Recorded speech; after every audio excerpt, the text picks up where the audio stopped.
Salut tout le monde! Ce soir, nous plongeons dans les recoins les plus obscurs et curieusement absurdes du Moyen Âge. Imaginez un petit village, avec des toits en chaume, des cochons errants et des cloches d'église qui sonnent beaucoup trop souvent. Il fait nuit, bien sûr, parce que c'est toujours la nuit dans ce genre d'histoire. Une brume s'est posée sur les champs de seigle et un hibou ulule comme s'il auditionnait pour un rôle de sorcier chez Disney. Mais ce n'est pas un sorcier que vous redoutez ici. Non, c'est elle. Celle qui vit seule, qui ne sourit pas beaucoup et qui parle parfois au vent. Elle s'appelle peut-être Margot ou Isabeau et elle est veuve. Ce qui, dans cette époque-là, est à peu près aussi rassurant pour les voisins que si elle portait un tatouage « Servante du démon » sur le front. Vous ne survivrez probablement pas à ça, mais ne vous inquiétez pas. L'objectif ce soir n'est pas de vous sauver. C'est de vous endormir doucement, bercé par des anecdotes de procès absurdes, de tisanes suspectes et de femmes très silencieuses qui faisaient très peur. Avant de vous mettre à l'aise, prenez un instant pour aimer la vidéo et vous abonner, mais seulement si vous appréciez vraiment ce que je fais ici. J'adore lire vos commentaires, surtout ceux qui me disent qu'il est 1h42 du matin et que vous êtes à Madagascar ou en Bretagne, et que vous ne sentez plus vos orteils. Indiquez-moi l'heure et l'endroit où vous êtes. C'est ma carte au trésor du sommeil. Maintenant, tamisez les lumières, allumez peut-être un ventilateur pour un léger bourdonnement de fond, et commençons ensemble l'aventure de ce soir. Vous traînez dans un petit hameau, quelque part entre les montagnes, les marécages et une route que personne ne prend. Il n'y a pas vraiment de nom sur la carte. Les gens ici cultivent des navets, dorment tôt et s'inquiètent de choses que vous auriez du mal à prendre au sérieux, comme les crapauds qui clignent des deux yeux à la fois, ou les épis de blé qui penchent un peu trop vers l'est, et surtout, ils s'inquiètent d'elle.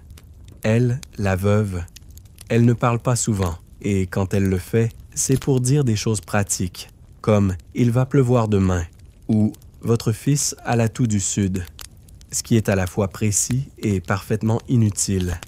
Personne ne sait vraiment ce qu'est la toux du sud. Le fait est qu'elle a enterré son mari il y a 2 ans, et depuis, elle n'a pas refait sa vie. Pas même un petit flirt avec le boucher du coin, pourtant considéré comme un parti acceptable si on ferme les yeux pendant les repas. Dans ce monde-là, une femme seule, sans homme, devient tout de suite un mystère ambulant, surtout si elle n'a pas fondu en larmes pendant tout l'office funéraire. Les gens n'aiment pas ça. Ils aiment quand on souffre bruyamment. C'est rassurant, c'est conforme. Les historiens se disputent encore pour savoir si cette peur viscérale des veuves vient d'un héritage romain, d'un reste de superstition païenne ou tout simplement d'un besoin humain d'avoir des coupables pratiques sous la main. Moi, je pense que c'était juste plus simple d'accuser celle qui n'avait plus personne pour la défendre. C'est une technique vieille comme le monde, mais très en vogue au Moyen Âge. Vous avancez dans le village. Les portes sont fermées, les rideaux tirés, mais vous sentez les regards. Pas sur vous, non. Sur elle. La veuve qui marche lentement jusqu'au puits. C'est toujours autour du puits que les choses étranges se passent. Elle y jette un seau sans un bruit, mais certains jurent l'avoir vue parler à l'eau. D'autres affirment que le seau ne fait jamais de bruit quand il touche le fond, comme s'il glissait vers autre chose. Un soir, un enfant disparaît. Juste quelques heures, il s'était caché dans un tonneau de pommes fermentées. Mais quand on le retrouve, encore un peu ivre et collant, il dit qu'il a vu la vieille dame caresser une taupe morte. Ce n'est pas un crime. C'est juste bizarre. Mais bizarre, dans ce monde-là, ça suffit. Et puis, il y a la lumière. Une voisine dit avoir vu de la lumière dans sa chaumière après minuit. Une chandelle posée sur la table, ce qui, en soi, n'est pas exceptionnel. Sauf que la veuve, dit-on, ne possède pas de cire, et que ses vitres sont toujours crasseuses. Donc, comment aurait-elle pu lire aussi tard? Et pourquoi faire? Vous voyez, tout est question de logique, et de mauvaise foi. On vous raconte qu'elle a des herbes étranges suspendues à ses poutres, du thym, probablement, mais aussi de l'armoise, du millepertuis et une plante sans nom que personne n'ose cueillir, même pas les chèvres. C'est peut-être ça, le vrai signe du mal. Une nuit, un paysan se tord de douleur. Colique carabinée. La communauté cherche un responsable. La veuve lui avait donné une soupe, il y a 3 jours. Coïncidence? Bien sûr, mais le pain était trop dur ce jour-là, et le vin un peu acide. Alors il faut une explication. Et vous savez qui la fournit toujours avec zèle? Le curé. Il arrive avec sa grande croix, son latin de cuisine et ses anecdotes très floues sur les femmes de Babel. Il regarde la veuve, il plisse les yeux, il dit qu'elle a une tache étrange sur la tempe, une tache qui pourrait bien être la marque du diable ou une piqûre d'insecte. Mais qui prendrait ce risque? Alors elle est convoquée, pas encore jugée, mais observée. On l'invite à l'église pour prier. On note si elle s'agenouille trop vite, si elle salue les statues avec excès, si elle regarde l'autel ou non. Chaque geste devient suspect, même le silence. Et vous, pendant ce temps, vous vous dites que tout cela ressemble beaucoup à une mauvaise pièce de théâtre, mais sans fin, sans héros, juste une série de regards en coin, de silences lourds et de chats un peu trop gris. Les historiens s'étripent gentiment sur la question de savoir si la misogynie médiévale était consciente ou simplement structurelle. Certains affirment que le veuvage représentait une anomalie sociale dans un monde structuré par les dynamiques patriarcales. D'autres disent que c'est juste plus facile d'avoir peur de ce qu'on ne comprend pas et que l'indépendance d'une femme dépassait leur seuil de tolérance cognitive. Dans tous les cas, vous êtes là, avec elle, et vous sentez déjà que les choses ne vont pas s'arranger. Le matin se lève doucement sur le village, mais l'atmosphère est aussi fraîche que la rosée sur les pierres du puits. Vous sentez les regards peser un peu plus lourdement qu'hier, parce qu'aujourd'hui, tout le monde sait que la veuve a été convoquée à l'église la veille. Elle n'a pas crié, n'a pas pleuré. Elle a juste baissé les yeux et dit « Bien sûr, père », avec une voix calme. Trop calme. Et ça, c'est suspect.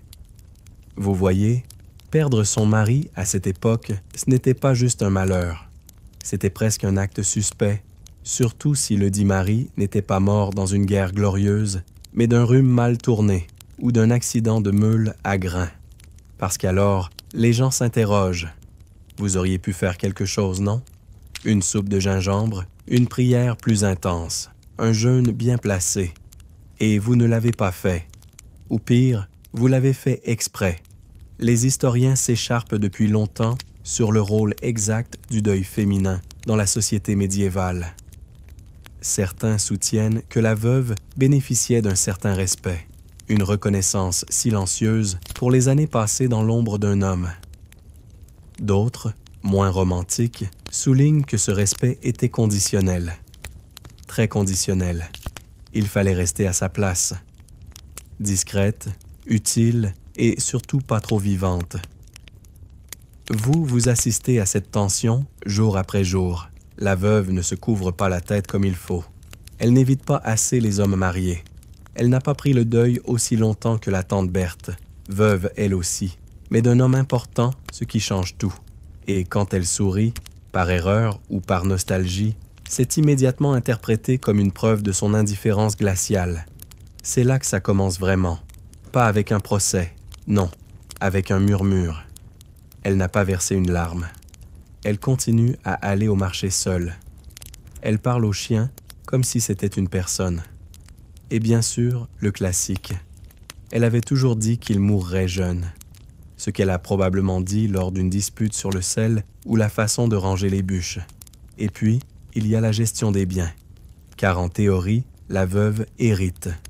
En pratique, c'est un nid de vipères. Le frère du défunt veut récupérer la parcelle de vigne. La belle-sœur réclame la marmite en cuivre. Le prieur prétend qu'une donation avait été promise à l'église. Et la veuve, elle ose dire non. Elle garde la vigne. Elle garde la marmite. Elle garde même la chèvre. Et ça, pour beaucoup, c'est une forme d'insubordination grave. Vous êtes là quand elle reçoit la visite du notaire du bourg voisin. Il vient pour vérifier quelques points. Ils regardent les registres avec un œil inquiet, comme si la veuve pouvait leur avoir jeté un sort simplement en les touchant. Et vous le sentez, tout ça pourrait basculer d'un coup. Une erreur de chiffre, une signature mal datée, et voilà qu'elle est accusée de falsification. Ou pire, de manipulation mentale. Les archives médiévales regorgent de cas ambigus où la veuve se voit dépossédée de tout, parfois sous prétexte de désordre émotionnel, parfois parce qu'un voisin a entendu un cri bizarre un soir de pleine lune. L'étrange, à cette époque, n'a jamais besoin de preuves pour devenir crime. Une anecdote peu connue concerne une certaine Alix, veuve d'un boulanger d'un village au nord de Dijon. Quand son mari est mort d'un abcès dentaire, ce qui est à la fois triste et très moyenâgeux, Alix a continué à faire tourner la boulangerie. Et ses pains étaient meilleurs qu'avant, ce qui, logiquement, aurait dû lui valoir des félicitations. Mais non. Les clients ont commencé à dire que le goût était trop moelleux pour être honnête. Elle fut accusée d'avoir ensorcelé la pâte. On la força à arrêter la cuisson au levain. Et le village ne mangea plus jamais que du pain rassis pendant 2 générations, par pure superstition. Revenons à notre veuve. Elle se rend désormais à l'église plus souvent. Elle prie, oui, mais vous le sentez bien. C'est un jeu d'équilibre. Si elle y va trop peu, elle est indifférente. Si elle y va trop souvent, c'est une obsession maladive. Une ruse. Une couverture. Les gens notent tout. La longueur de ses génuflexions, l'intensité de ses soupirs, même ses vêtements. Trop sobre? Elle veut qu'on oublie sa féminité. Trop colorée? Elle cherche l'attention. Les options sont verrouillées. Les historiens se demandent encore si ces observations obsessives relèvent d'un contrôle social bien huilé ou d'une peur collective mal digérée. Peut-être un peu des deux. Une société fragile développe des mécanismes de défense. Et parfois, ces mécanismes prennent la forme d'une hostilité silencieuse, étirée dans le temps comme un fil de laine trop tendu. Et pourtant, la veuve tient bon. Elle continue à vendre ses œufs au marché. Elle répare ses filets à la main. Elle parle aux enfants qui n'ont pas peur. Parfois, elle fredonne une chanson ancienne en balayant sa cour. Mais il suffit d'une note fausse ou d'un mot dans un patois mal compris pour raviver les flammes de la méfiance. Un soir, vous passez devant chez elle. La lumière filtre à travers la fente d'un volet. Vous entendez une voix, pas la sienne. Une visite, un amoureux secret, un démon déguisé en colporteur, peut-être juste un vieux voisin venu chercher un remède contre les rhumatismes. Mais peu importe. Demain, tout le monde saura que quelqu'un est entré et que la veuve a ri. Oui, quelqu'un l'a entendu rire. Et c'est probablement la pire chose qu'elle pouvait faire. Vous retournez au village. Le lendemain, juste à temps pour assister à l'éclosion d'un nouveau commérage. Car dans cette communauté, les rumeurs se reproduisent plus vite que les lapins. Le rire de la veuve, la veille, est devenu l'équivalent médiéval d'un scandale national. Pas un rire franc et joyeux, non. Un rire grave, rauque, venu du fond de la gorge. Ce qui, apparemment, est un symptôme bien connu de l'invocation de puissances obscures. Il ne faut pas grand-chose pour faire basculer la réputation d'une veuve. Elle est déjà marginalisée, économiquement vulnérable, souvent sans allié masculin direct. Et voilà qu'on lui reproche de vivre encore, d'être encore là, d'avoir une voix. Vous vous souvenez peut-être de ce qu'on racontait sur les femmes au Moyen Âge, qu'elles devaient être soumises, modestes, silencieuses. Eh bien, la veuve, elle casse tout ça. Elle n'a plus de mari à servir. Elle n'a plus de statut clair. Elle est une sorte d'ombre sociale, présente mais dérangeante. Et comme vous le savez, les sociétés n'aiment pas les zones grises. Elles veulent du blanc ou du noir, du pur ou du coupable, du normal ou du suspect. Alors, que fait la veuve? Elle s'organise. Elle gère son potager, vend ses oignons, donne un coup de main à une jeune fille du village dont le bébé pleure trop. Elle fait tout ce qu'elle peut pour rester utile. Mais ça ne suffit jamais. Car ce qui gêne le plus, ce n'est pas qu'elle vive bien, c'est qu'elle n'ait plus besoin de l'ordre établi pour survivre. Un jour, elle décide de réparer seule une partie de sa toiture. Et c'est là que les choses deviennent étranges. Une tuile tombe et blesse un homme qui passait en contrebas. Rien de grave, juste une belle bosse. Mais ce serait mal connaître le Moyen Âge que de croire que cela en reste là. On murmure que c'était un avertissement, que la tuile n'est pas tombée, elle a été guidée. On invoque des termes flous, l'énergie de la lune, les ombres de la forêt, le vent qui change de direction quand elle parle. Et puis surtout, on se met à parler de ses compétences. Oui, ses compétences. Certaines veuves, ayant assisté à la maladie ou à la mort de leur mari, développaient une connaissance empirique des soins. Elles savaient quel cataplasme calmerait la toux, quelle infusion ferait tomber la fièvre. Mais ce savoir, dans une société dominée par le clergé et les structures patriarcales, ne pouvait qu'inquiéter. Une femme instruite, sans lettres, mais avec un savoir réel, concret, transmis de mère en fille ou appris à force d'observer. Ce n'est pas possible. Ou alors, c'est suspect. Vous entendez un vieil homme dire « Elle guérit trop vite ». Oui, trop vite. On dit aussi qu'elle fait repousser les ongles avec une pommade étrange et qu'elle parle parfois à son feu en lui soufflant des secrets. Les enfants en ont peur, sauf ceux qui ne dorment plus et que leur mère lui envoie en cachette pour une tisane qui ne se vend pas au marché. Les historiens se disputent encore pour savoir si ces connaissances médicinales ont été la vraie raison derrière les premières vagues de persécution. Était-ce une manière déguisée d'éradiquer une forme concurrente de médecine populaire? Ou simplement une peur primitive face à ce qu'on ne comprend pas? Une peur maquillée en croisade morale? Prenons un exemple que vous allez adorer. Dans un village du Limousin, une veuve du nom de Guillemette avait acquis une réputation d'herboriste de l'ombre. Rien d'illégal, mais ses décoctions avaient du succès. Et puis un jour, le fils du forgeron fait une grosse réaction à une pommade. On ne sait pas ce qu'il avait réellement. Peut-être un eczéma, peut-être juste une allergie au miel.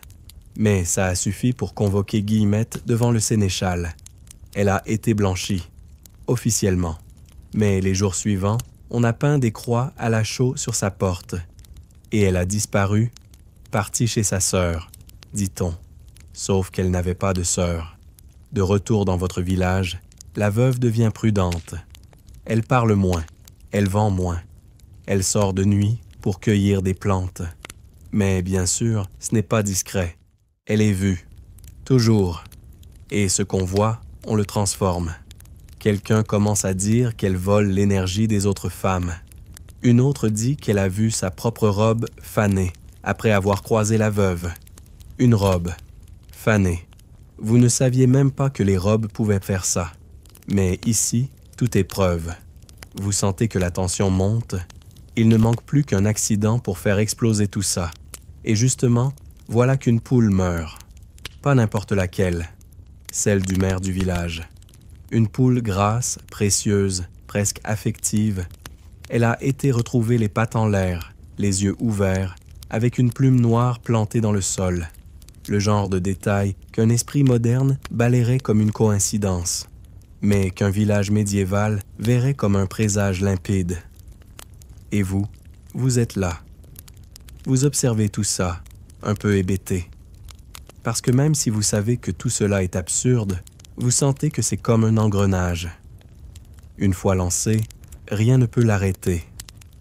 La veuve est entrée dans une machine à soupçons. Une fois à l'intérieur, chaque geste devient une preuve supplémentaire. Elle se tait, elle cache quelque chose. Elle parle, elle tente de manipuler. Elle est triste, elle se fait passer pour une victime. Elle est joyeuse, elle célèbre ses méfaits. C'est un piège parfait. Et vous, pauvre spectateur insomniaque que vous êtes, vous commencez à sentir les effets de cette spirale étrange. Vos paupières sont un peu plus lourdes. Vos pensées s'assombrissent doucement, comme les murs d'une chaumière noircis par la suie, mais familiers. Vous marchez dans les ruelles de ce petit village où rien n'échappe aux yeux de ceux qui n'ont rien à faire. Et ce matin-là, l'attention n'est pas portée sur les récoltes, ni même sur le retour d'un troupeau égaré. Non, tout le monde ne parle que d'elle. La veuve, encore, toujours, comme une chanson obsédante dont personne ne connaît vraiment les paroles. Ce qui est étrange, c'est que les gens ne se souviennent même plus très bien de ce qu'elle aurait fait, mais tout le monde est convaincu qu'elle a fait quelque chose. Et c'est là que les stéréotypes viennent s'installer, tels des pigeons sur un banc mouillé, agaçants, inévitables et toujours un peu sales. Les vieilles femmes ridées, au regard profond et aux gestes lents, ont toujours eu la vie dure. Dans les contes, elles sont rarement les fées bienveillantes. On leur préfère les jeunes blondes candides et naïves, qui chantent avec des oiseaux et épousent des princes myopes. La vieille femme, elle, a une verrue, peut-être deux, et souvent un chat. Et ça, c'est un cocktail visuel suffisant pour alarmer un village entier. Les historiens se disputent encore pour savoir à quel moment l'image de la vieille femme seule a fusionné avec celle de la sorcière dans l'imaginaire collectif. Certains y voient une continuité des figures folkloriques pré-chrétiennes, d'autres une construction active des autorités ecclésiastiques pour canaliser les angoisses sociales. Mais ce qui est sûr, c'est que le stéréotype est collant, comme une tache de vin sur une nappe blanche. Et la veuve, même si elle ne fait rien, colle parfaitement au profil. Elle est seule, elle est âgée, elle a survécu à son mari, et ça, pour certains, c'est déjà un exploit suspect. Parce que les bons meurent jeunes, n'est-ce pas? Donc, si elle est encore là, c'est qu'elle est autre chose. Un jour, un enfant s'approche d'elle et demande du miel. Elle n'en a pas. L'enfant rentre en pleurant. Le lendemain, il a une toux. Vous voyez où ça mène.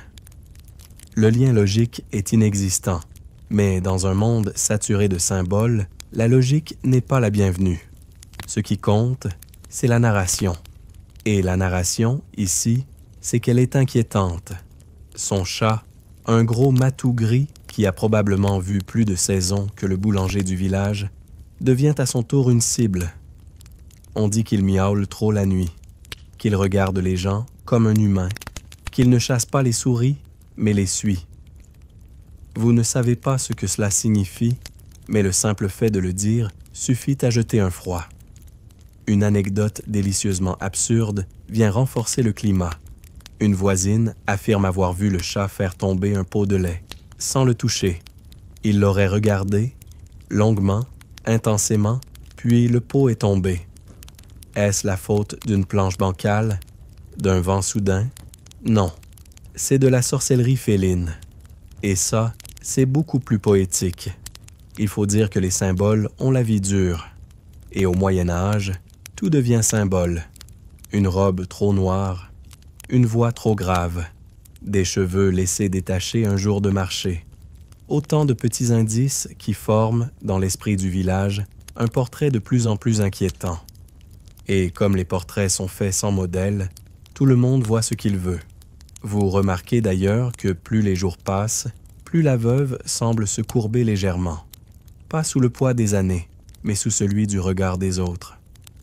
Elle marche plus vite, évite les enfants, rentre chez elle avant le crépuscule. Elle se cache sans le dire.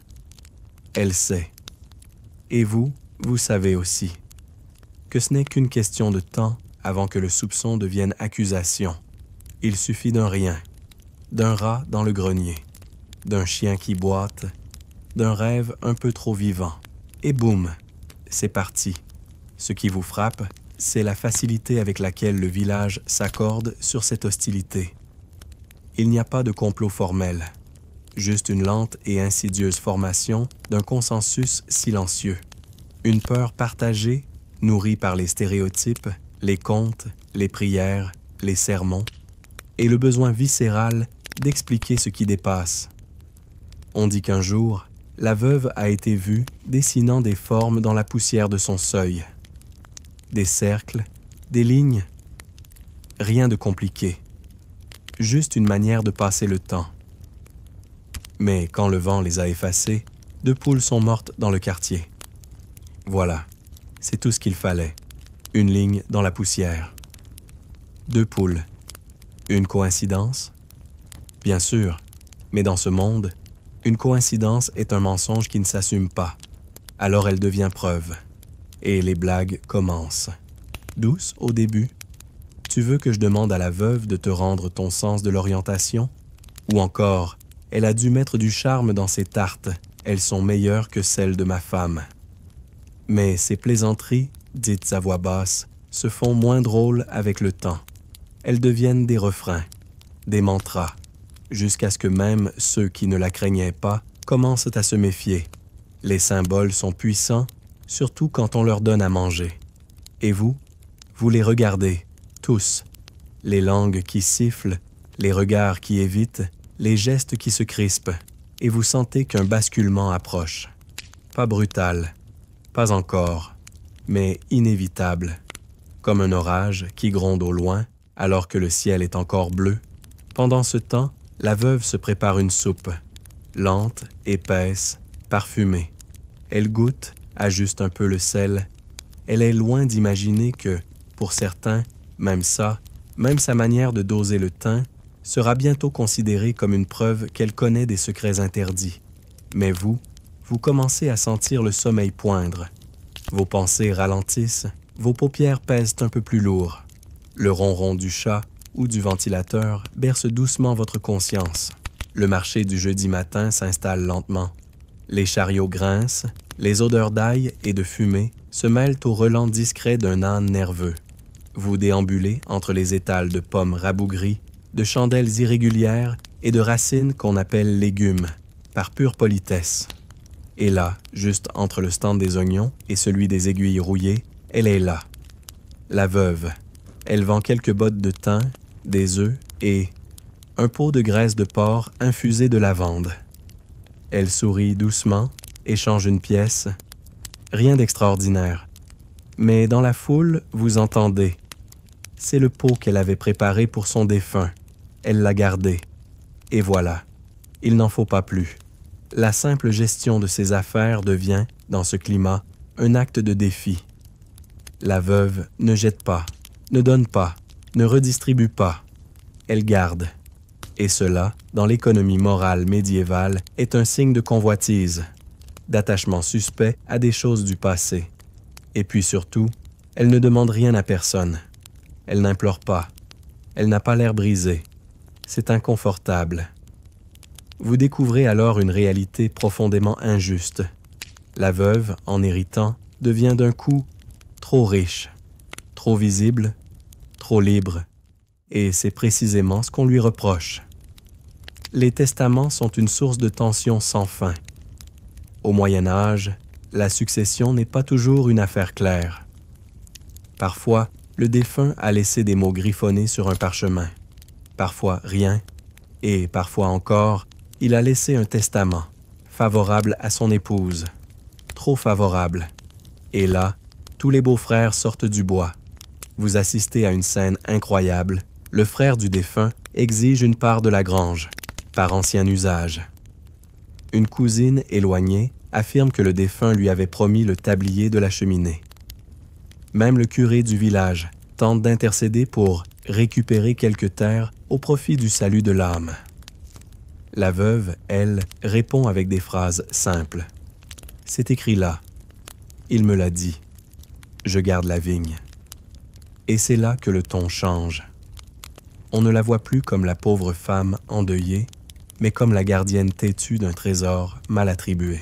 Et c'est fou, car dans l'imaginaire collectif, les biens d'un homme ne meurent pas avec lui.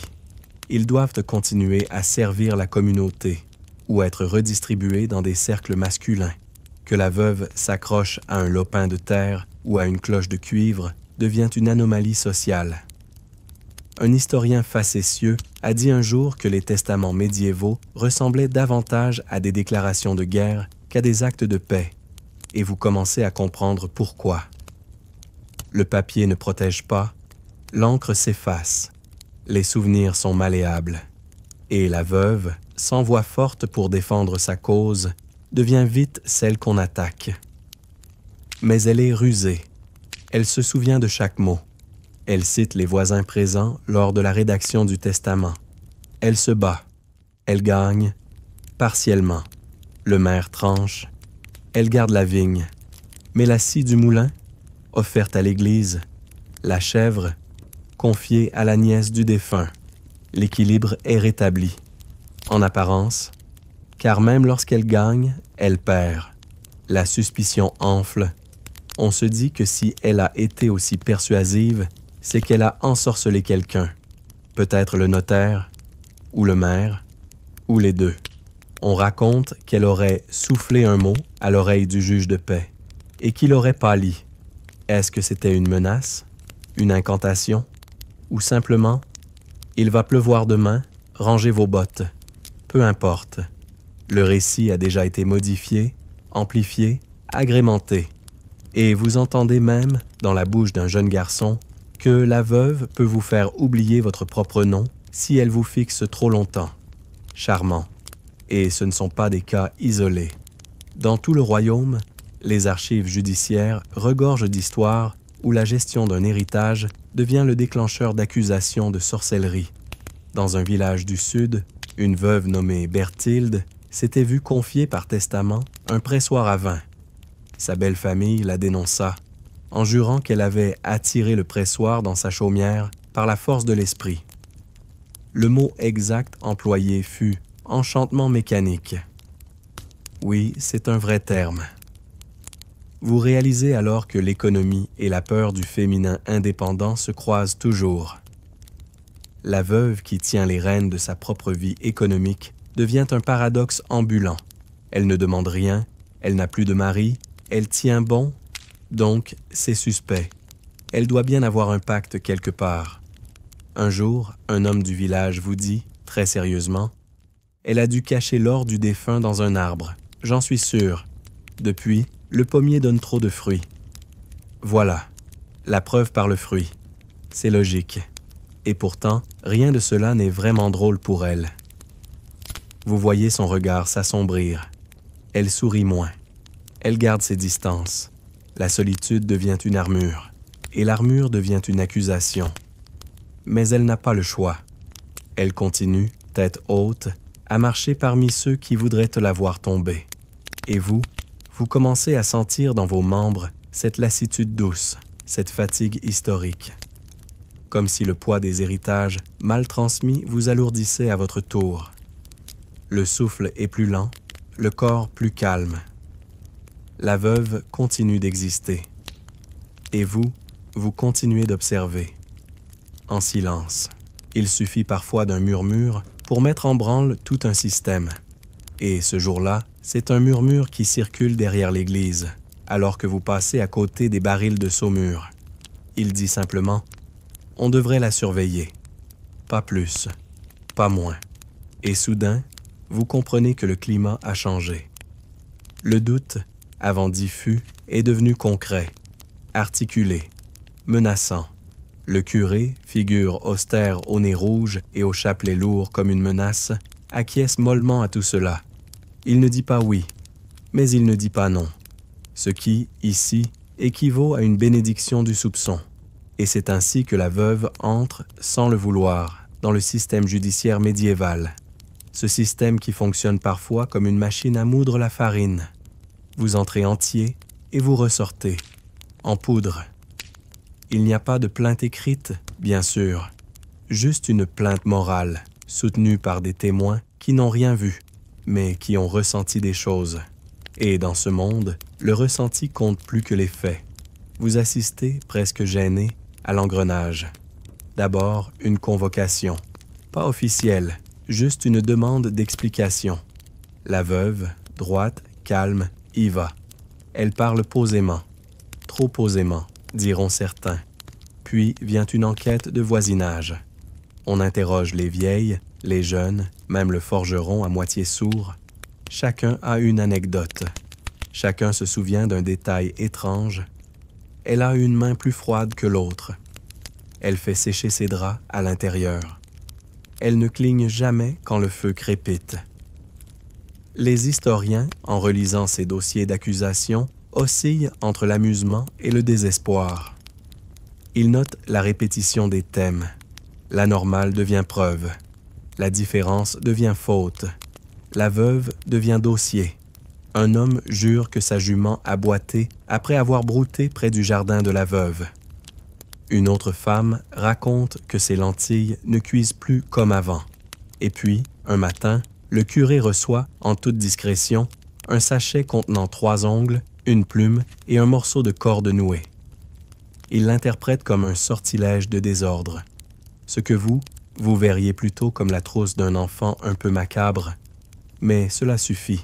La rumeur devient accusation, et vous, impuissant, êtes témoin d'un procès qui n'en a pas le nom. L'assemblée se réunit dans la nef de l'église. On installe une chaise au centre. La veuve s'y assoit. Elle ne tremble pas, ou du moins, pas beaucoup. Le curé prend la parole, suivi du sénéchal. Ils évoquent l'ordre troublé, le bien commun et surtout les signes de divergence.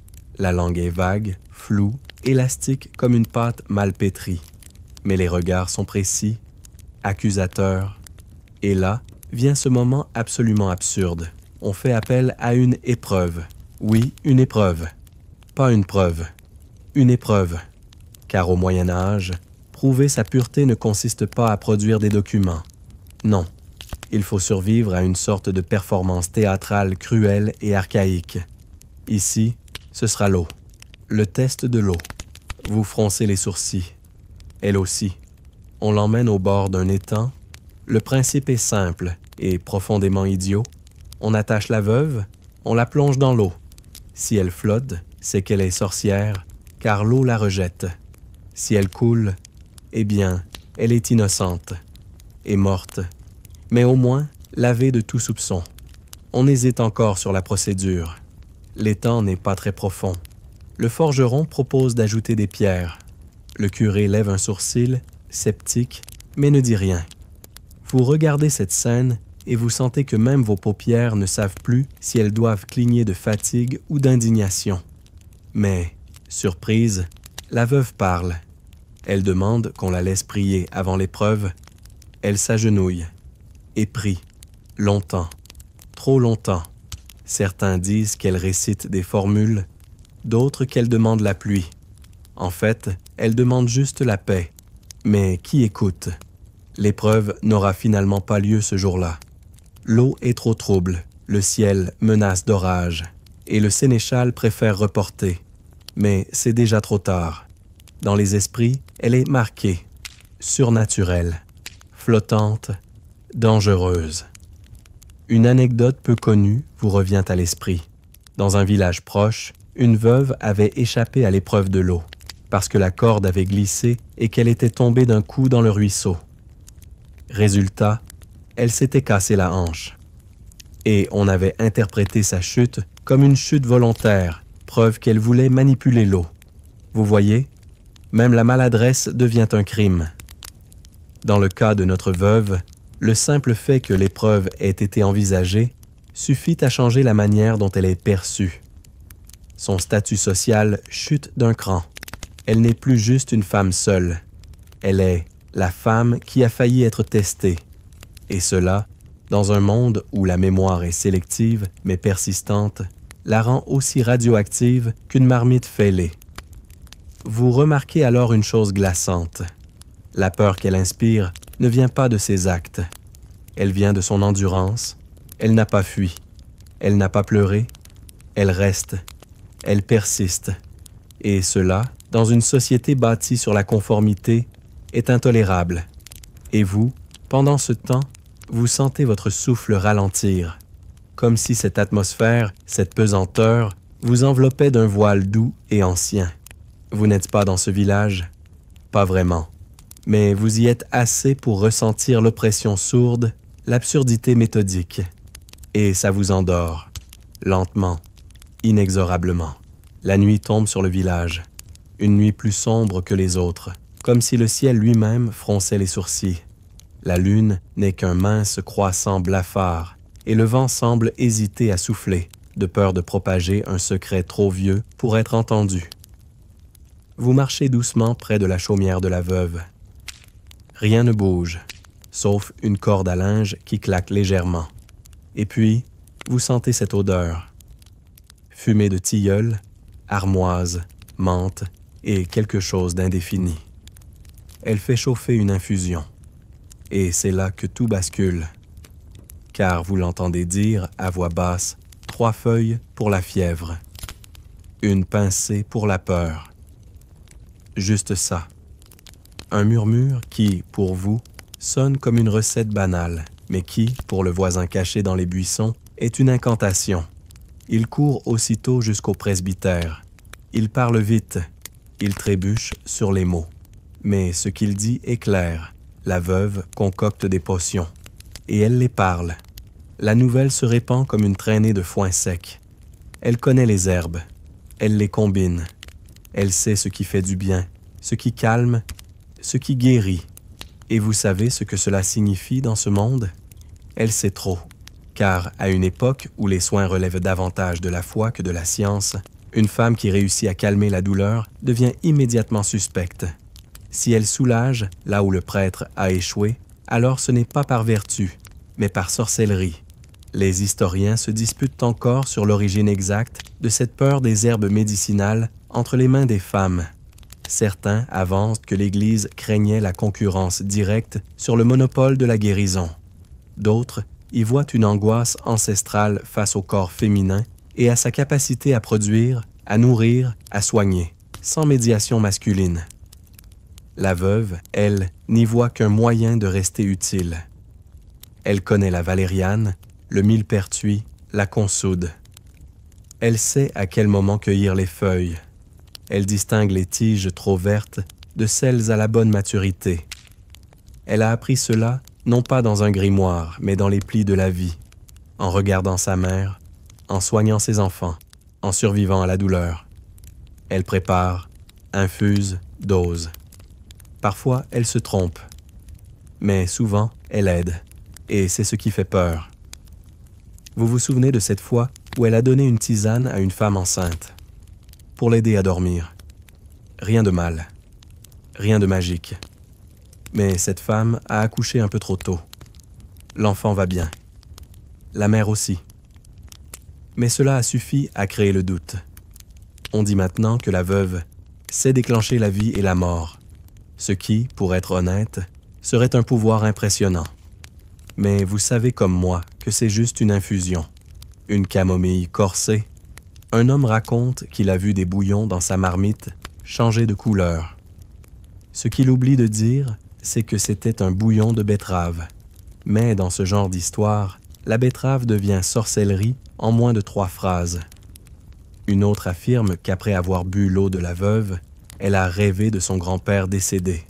Ce n'est pas effrayant, c'est plutôt émouvant. Mais dans la bouche d'un témoin zélé, cela devient communication avec les esprits.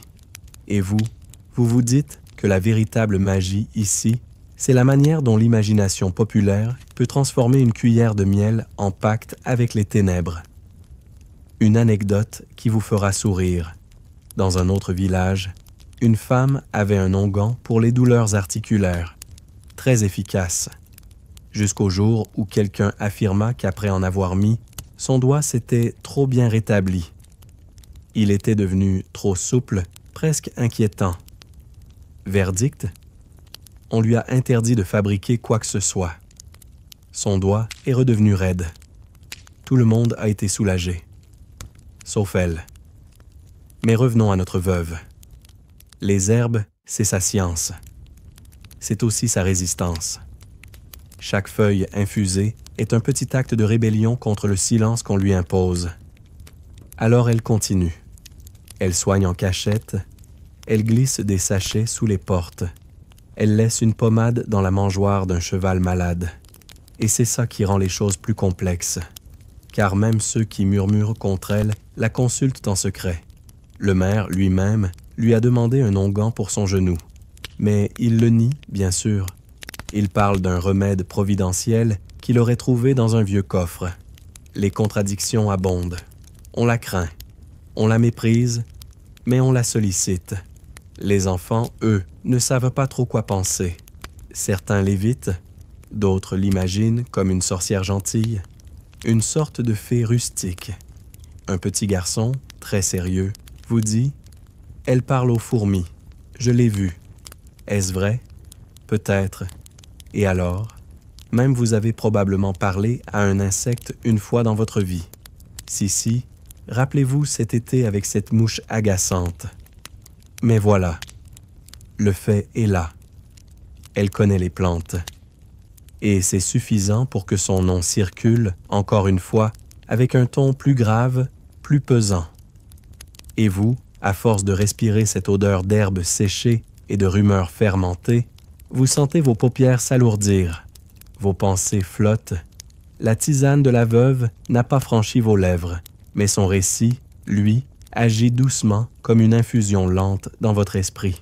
Il est 5 heures du matin et le village dort encore, sauf peut-être 2 coqs qui semblent s'être lancés dans une compétition de cris stridents. Vous marchez entre les ombres allongées, un peu floues, un peu déformées. Le jour se lève lentement, mais les soupçons, eux, ne se sont jamais couchés. Aujourd'hui, vous remarquez un nouveau regard porté sur la veuve. Moins celui de la peur immédiate, plus celui de la gêne profonde, presque existentielle. Elle dérange, oui, mais plus subtilement. Elle incarne quelque chose que personne n'aime vraiment voir. Une femme en dehors des cases. Et en parlant de cases, il faut bien en venir à celle qu'elle coche sans même essayer. La ménopause. Car oui, dans ce monde qui valorise la maternité comme seule et unique vocation acceptable pour une femme, la veuve sans enfant à charge, sans cycle menstruel, sans mari, devient presque une créature d'un autre monde. Pas une mère, pas une épouse, pas une nonne, rien de classifiable, une anomalie sociale. Les historiens s'arrachent encore les cheveux pour déterminer à quel moment précis la ménopause est passée du statut de mystère médical à celui de signe inquiétant. Mais ce qui est clair, c'est qu'au Moyen Âge, une femme qui ne saignait plus et qui vivait seule était considérée comme ayant franchi une frontière invisible. On ne savait plus trop à quel plan du monde elle appartenait. Et dans une société obsédée par l'ordre naturel, par les rythmes du corps, les saisons, les phases de la lune, cette absence de cycle devenait un vide insupportable. Alors on le remplissait, avec du soupçon. Vous entendez une femme dire à une autre « Elle est trop calme, tu ne trouves pas? C'est louche. » L'autre répond « Je sais, elle n'a plus de règles, mais elle n'est pas morte. C'est bizarre. » Oui. Voilà où nous en sommes. Ce qu'on ne comprend pas, on le classe dans la magie. Et la magie, dans ce contexte, est toujours noire, jamais festive, jamais drôle, toujours dangereuse. Il y a aussi cette solitude qui irrite. Elle ne pleure pas dans les ruelles. Elle ne demande pas d'aide pour porter son bois. Elle ne s'assoit pas à l'ombre des figuiers pour parler de rien. Elle est autosuffisante. Et cela, c'est un crime social.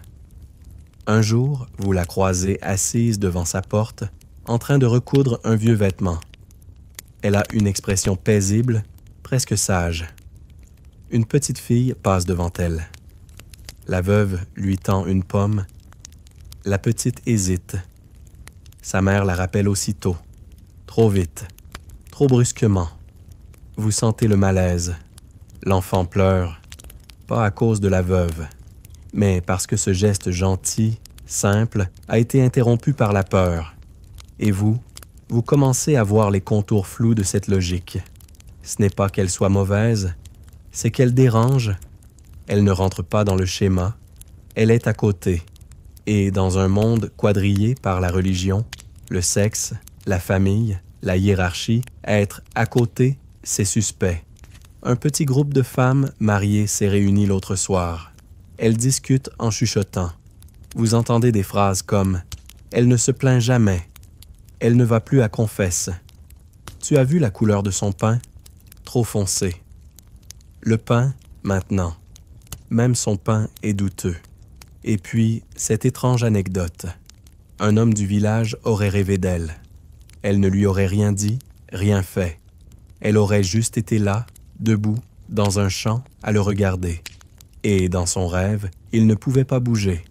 Résultat, il en parle comme d'un cauchemar, comme d'un présage. Et le rêve devient un récit, le récit devient rumeur, et la rumeur devient vérité. Vous savez comment cela fonctionne?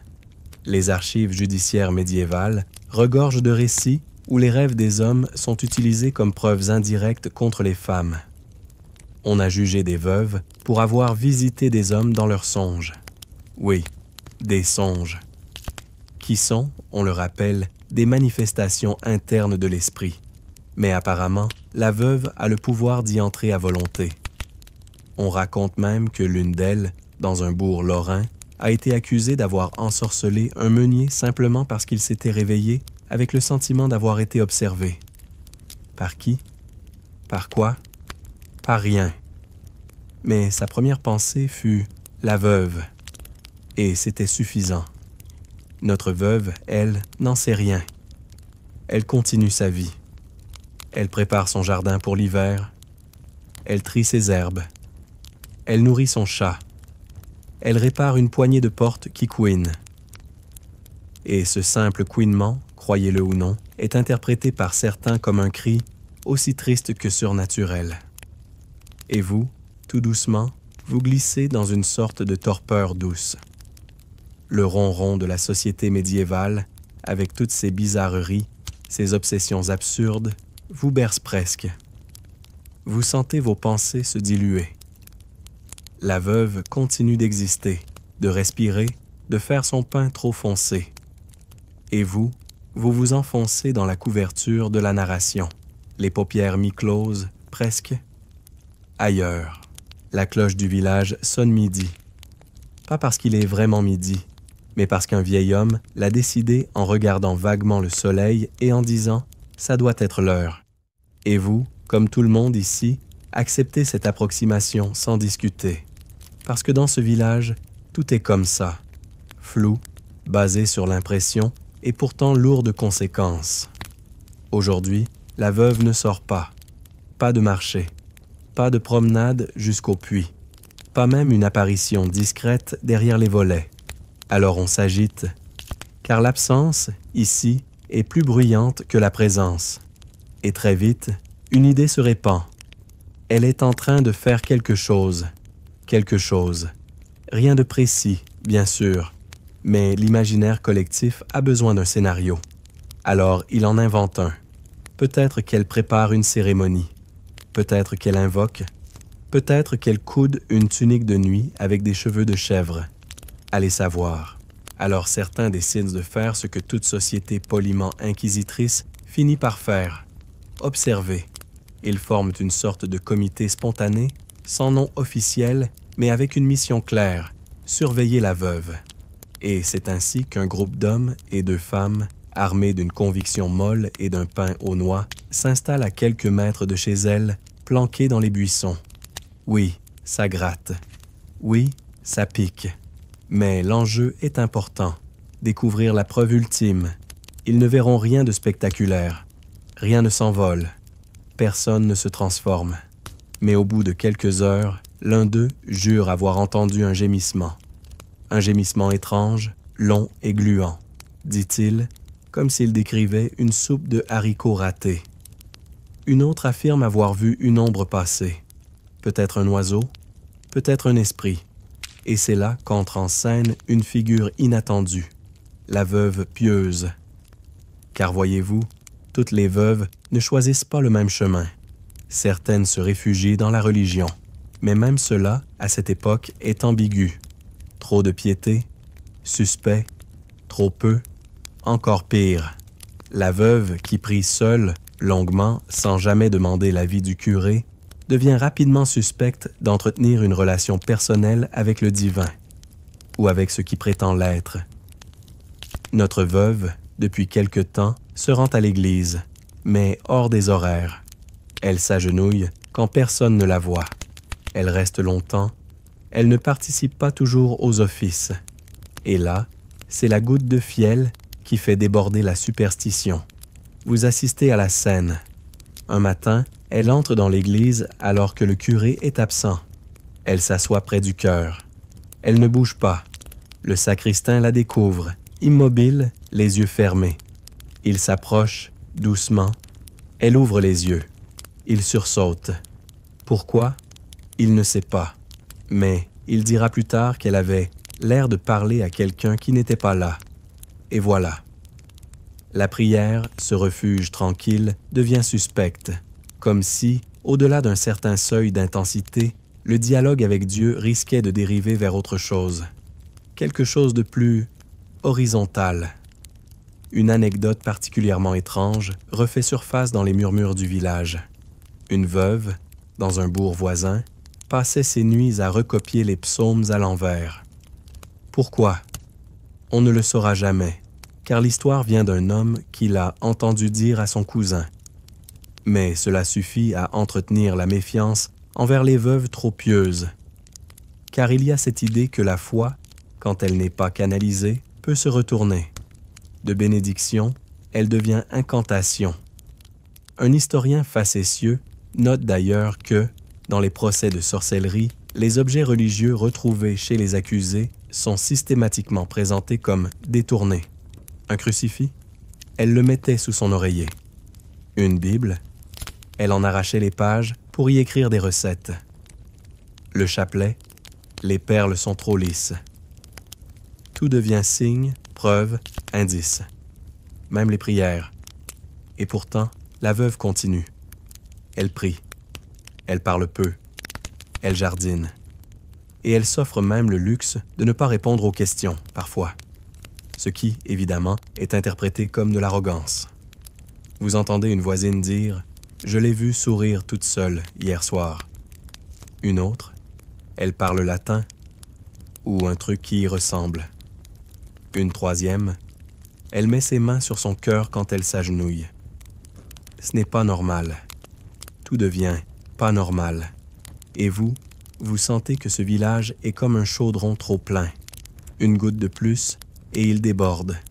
Et puis survient un événement inattendu. Le prêtre tombe malade. Une fièvre soudaine qui le cloue au lit. Et comme souvent dans ce monde d'avant les antibiotiques et après les superstitions, on cherche une cause rapide. Et une cause, ici, signifie une personne. Quelqu'un dit « Il a touché la porte de la veuve avant-hier. » Voilà, c'est tout. Elle n'a rien fait. Elle n'était même pas là. Mais la proximité physique suffit. Et vous savez ce que cela signifie? Le retour de l'interrogatoire. Mais cette fois, il sera plus direct, plus structuré, plus chargé. Vous sentez le vent tourner.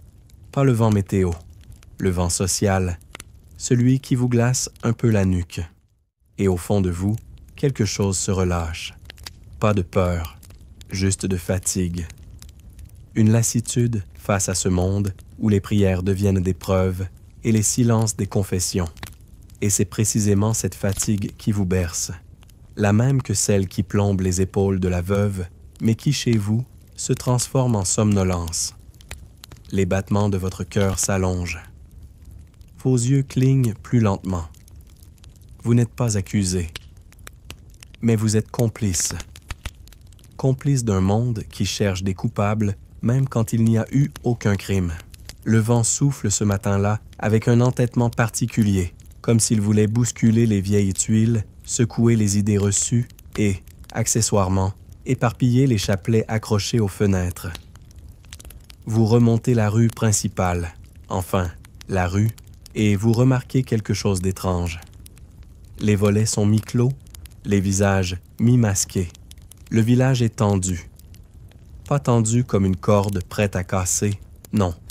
Tendu comme un vieux drap encore humide qu'on s'obstine à faire sécher au coin du feu. La veuve a été convoquée, à nouveau. Cette fois, par une sorte de conseil improvisé. Pas le tribunal officiel, non. Mais une réunion. Une table. Une entrevue. Les termes varient selon les villageois. Ce qui est sûr, c'est que les hommes importants s'y rendront et qu'ils parleront d'elle. À elle. Contre elle. Mais ce n'est pas la première fois qu'un tel événement a lieu. Et ce n'est pas propre à ce village. Vous apprenez que dans d'autres endroits, on organise aussi des paroles publiques pour clarifier la présence de certaines femmes. Le mot est poli. Le fond l'est beaucoup moins, car ce qui s'exprime ici, ce n'est pas seulement la peur, c'est la territorialité. Dans les campagnes, la veuve dérange car elle échappe au rôle défini. Elle n'est pas l'épouse d'eux, elle n'est pas la mère d'eux. Elle est juste là, sur sa terre, avec son potager, avec ses silences, et dans un monde rural, chaque silence devient un chant qu'on n'a pas su cultiver. Chaque autonomie est vue comme une anomalie. Vous découvrez que dans les villes, en revanche, les choses sont un peu différentes. Pas forcément meilleures, mais plus floues.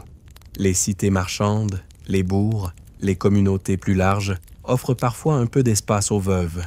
Elles y deviennent fileuses, tavernières, parfois même propriétaires. La méfiance existe toujours, elle est universelle, disons-le, mais elle se dilue dans le tumulte urbain. Là, une veuve peut disparaître dans la foule. Ici, elle est toujours celle qui vit seule près du vieux pommier. Les historiens soulignent souvent cette variation d'hostilité selon le contexte. Les campagnes, plus rigides, plus resserrées, voient dans toute déviation une menace directe à l'ordre local. Les villes, plus poreuses, peuvent tolérer l'étrange, à condition qu'il ne gêne pas les affaires. Mais notre veuve, elle, est bien ici, enracinée. Et ça gêne. Une femme du village, autrefois proche d'elle, affirme désormais ne plus lui parler par prudence. Elle dit avoir ressenti quelque chose en la croisant. Et comme toujours, ce quelque chose devient la base d'un argument. Si je l'ai ressenti, c'est que ça existe. Vous assistez à une scène banale et pourtant révélatrice. Deux hommes discutent de la pluie qui ne vient pas. Et puis l'un d'eux ajoute « Depuis qu'elle a planté ces herbes étranges, voilà. » Les herbes deviennent la sécheresse. La sécheresse devient sa faute. Le climat est un miroir de ses actions. C'est logique, en quelque sorte. Et il y a ce détail amusant. Quelqu'un a remarqué qu'elle ne participe plus aux processions, que lorsqu'elle s'approche du cimetière, elle évite un certain arbre. Un arbre, pas une tombe. Un arbre. Et bien sûr, cela devient une preuve de pacte. On dit qu'elle l'évite parce que c'est son point d'entrée. Vers quoi? Mystère. Mais cela sonne bien. Une anecdote étrange émerge aussi. Dans un village de montagne, une veuve a été accusée d'avoir déclenché une avalanche, en éternuant. Il faut dire qu'elle avait éternué 2 fois de suite, juste avant le bruit. Et comme chacun sait, un double éternuement féminin n'est jamais innocent.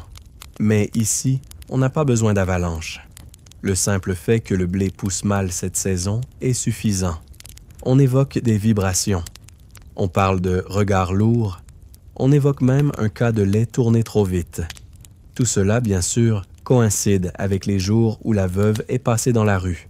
Vous essayez encore de trouver une logique. Mais il n'y en a pas.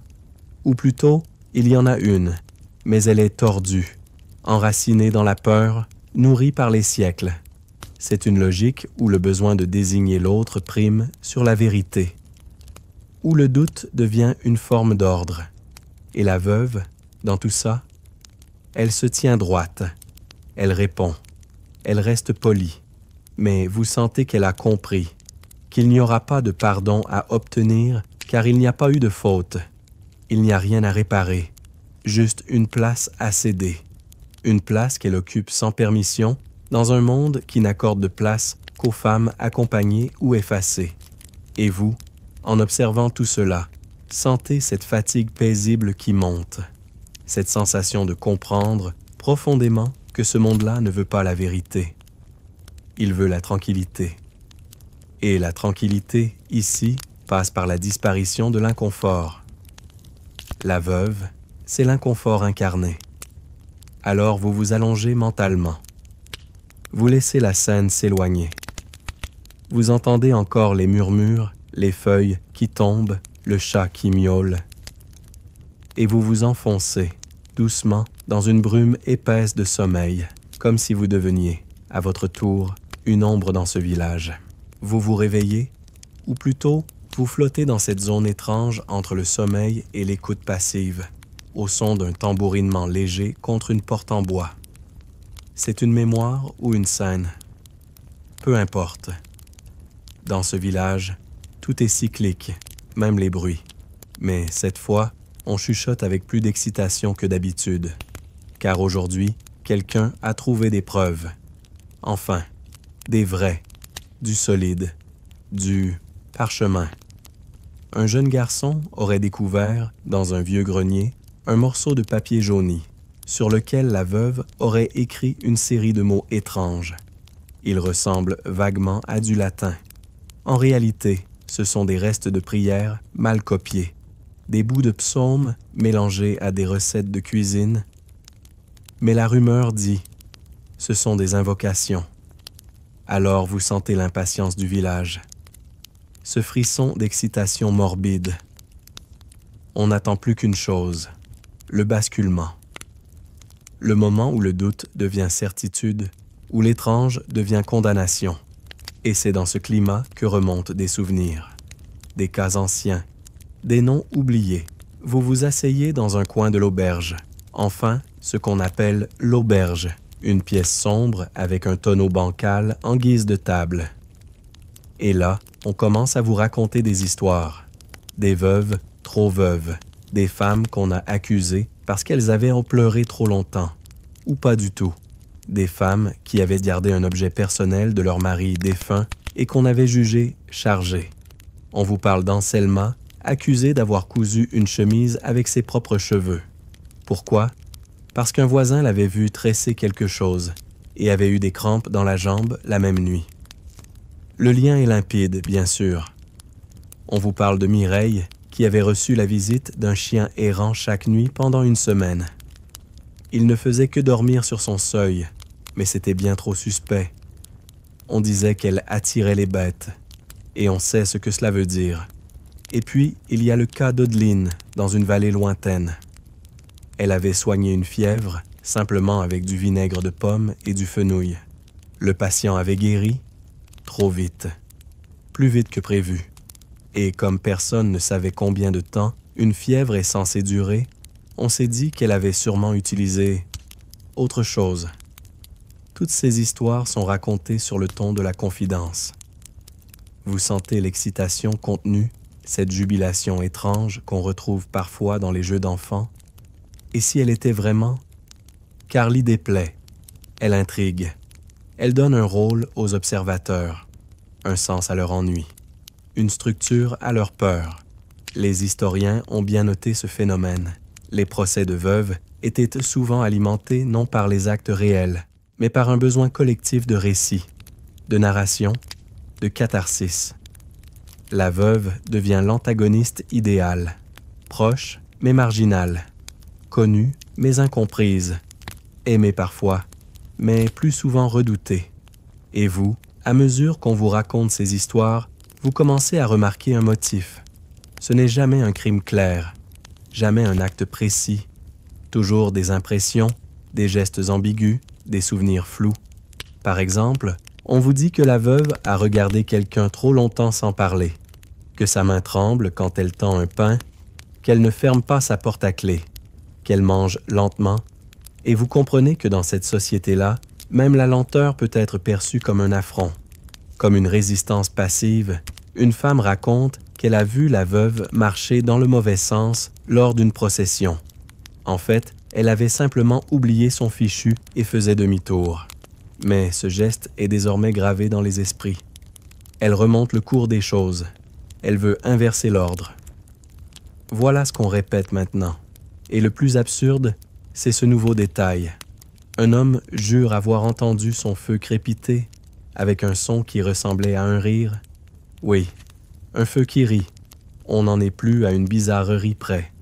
Alors la boucle se referme. Ce que la veuve est devenue, ce n'est plus seulement une personne. C'est une figure, un symbole. Elle incarne tout ce que la communauté ne sait pas gérer.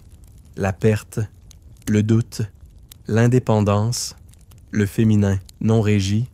Elle est ce vide que l'on comble avec des récits. Et ces récits, à force de tourner, deviennent des vérités. Et vous, à force de les écouter, vous vous sentez vous aussi happé dans cette spirale lente. Pas par peur, pas par colère, mais par une forme étrange de résignation. Une acceptation douce de l'absurde. Comme si ce monde, en dépit de ses injustices, possédait une cohérence interne, assez hypnotique. Vos muscles se relâchent, votre souffle s'adoucit, les voix s'estompent, la dernière chose que vous entendez, c'est un murmure, peut-être le vôtre. Et si elle n'était que ce qu'elle est, une femme seule, rien de plus. Les jours passent, ou plutôt ils glissent comme de l'eau tiède entre les doigts. Rien ne semble vraiment changer. Et pourtant, tout devient un peu plus figé, comme si le village retenait son souffle collectif, suspendu au-dessus d'une décision qui ne vient jamais vraiment. La veuve est toujours là. Elle sort parfois, s'assoit près du puits, va au marché. Elle vend moins. On lui parle moins. Elle ne mendie pas de pardon. Elle ne fuit pas non plus. Elle habite son silence comme d'autres habitent un château, avec dignité et solitude. Mais c'est là, précisément là, que réside le dernier danger. Vous entendez l'argument qui revient le plus souvent, désormais, elle n'a jamais nié. Une phrase qui paraît logique, sauf qu'on oublie de mentionner qu'on ne lui a jamais vraiment demandé. Elle a simplement existé. Mais dans ce monde-là, exister sans se justifier est un affront. Alors, un matin, une délégation se rend chez elle. Pas un procès, pas une arrestation, un dialogue fraternel. L'ironie est palpable. Elle ouvre la porte. Elle les fait entrer. Leur sert de l'eau. L'un d'eux refuse. Les autres boivent, mal à l'aise. Ils lui posent des questions. Gentilles en surface, agressives en dessous. Pourquoi prie-t-elle seule? Pourquoi n'a-t-elle pas quitté le village? Pourquoi connaît-elle autant d'herbes? Pourquoi garde-t-elle encore la robe de son défunt mari suspendue au-dessus de sa cheminée? Pourquoi est-elle toujours là? Elle répond peu. Ou doucement, elle dit « J'ai toujours vécu ici ». Elle dit « J'ai appris à soigner ». Elle dit « Je n'ai rien fait, mais ce n'est pas assez ». Quand ils partent, ils ne se regardent pas.